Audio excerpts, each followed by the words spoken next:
Let me ask you this. Do you remember all the way back to Easter? That was a month ago. Do you remember before that? Before Easter, it was Lent. Maybe I should be asking you if you remember a time when it actually seemed to matter if it was Lent or not, or Easter or Christmas. At this point, such things seem kind of quaint and irrelevant. But for that matter, at this point, the month of April has also come and gone, and the weather has me convinced that today is the 70th day of the month of March. In a similar way, I'm pretty sure that Lent is still going on, even though Easter has come and gone. We think of Lent as a time to contemplate our mortality and Easter as a time to celebrate renewal and rebirth, and yet with the readings, here we are.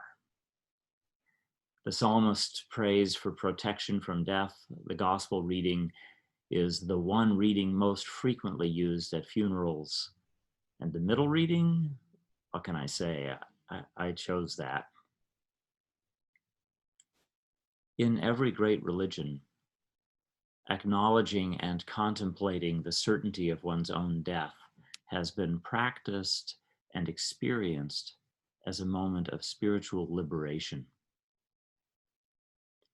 It's liberation from a kind of living death, a living death in which we are frozen by fear or resentment or boredom, and we're liberated into new life.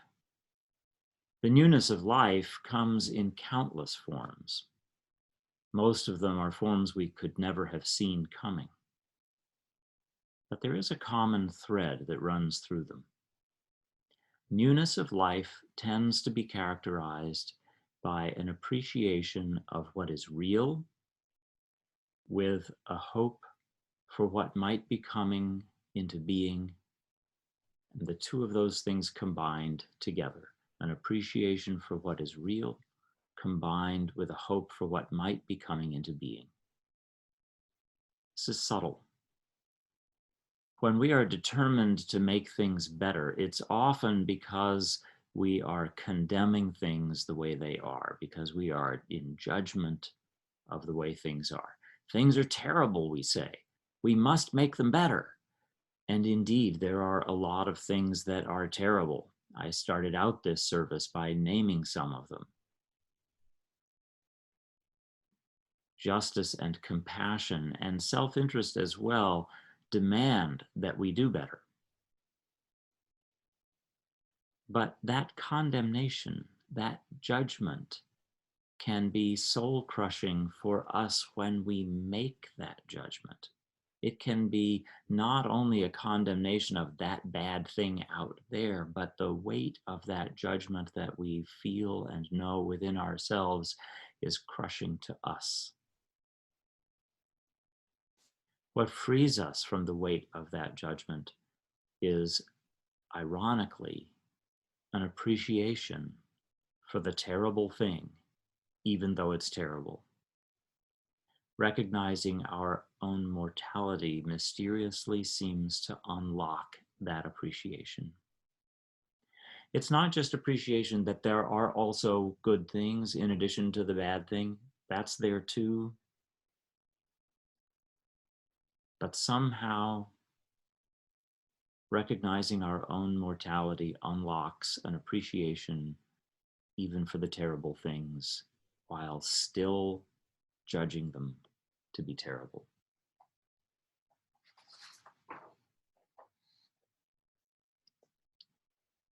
When we hear the psalmist cry out for protection, we are reminded that we have the ability to protect each other and ourselves from calamity and violence. We know that it's the right thing to do. And because we appreciate what is real and hope for what is better to come, we willingly pour ourselves into protecting each other and the most vulnerable especially from calamity and violence. Let's go a step further. The psalmist isn't crying out to neighbors. The psalmist isn't crying out across the ages just to us. The psalmist is crying out to God for protection. And because we know that death is a certainty, we begin to see that God saves us not from death, even though that's what the psalmist is asking for, but God protects us and saves us through death. We can save each other's lives for the time being. We can be God's agents of goodness and mercy, of justice and love in reaching out to people to bolster them, to protect them, to give them the resources they need, to affirm them and encourage them and protect them from circumstances and from other people who are aggressive towards them. We can do those things because we value and appreciate their lives. We can do them for the time being. God saves our lives for eternity. And because God saves our lives for eternity, we know that it is right and that it matters to save each other's lives for the time being. You remember how I said a pretty bizarre thing back at the beginning of the service about how just deciding to not worry about certain categories of people that seem hard to protect from the coronavirus? How I said that just deciding to let that go is tantamount to human sacrifice?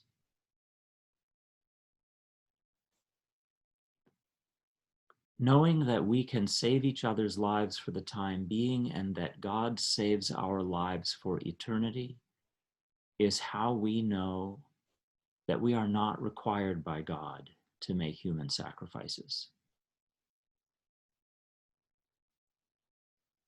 We come together this morning with the conviction that hidden in the terrible mess we're in, hidden in the missteps, the bad decisions driven by greed and fear, hidden in the overwhelming loss and heartbreak and worry, is the beauty of love and the joy of life that is. Oddly, but experienced by people across time and space, recognizing our mortality liberates us to see the beauty and to long to share the joy. We come together this morning truly. We come together this morning in spite of the fact that we are separated. This contraption that I'm using to put my face and my voice into your living room, this isn't not togetherness. This is real togetherness. This isn't disembodied. This is all about bodies. We are separating from each other to protect each other, to save each other's lives in the ways that most of us can. A few of us can do more. A few of us have medical skills and other skills that are essential to this process.